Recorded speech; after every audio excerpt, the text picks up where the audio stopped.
হাতের দখলে মেয়েরা, আমরাও যাচ্ছি সবাই। আচ্ছা সামনেটা একটু চল,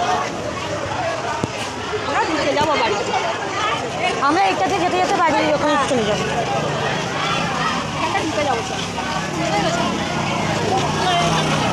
আরে দাঁড়াও, ঠিক সময় মতো পিছনে ঢুকবে।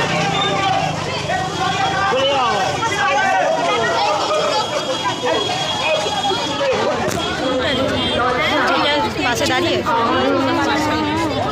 ওই দিদিটাকে আমি চিনি,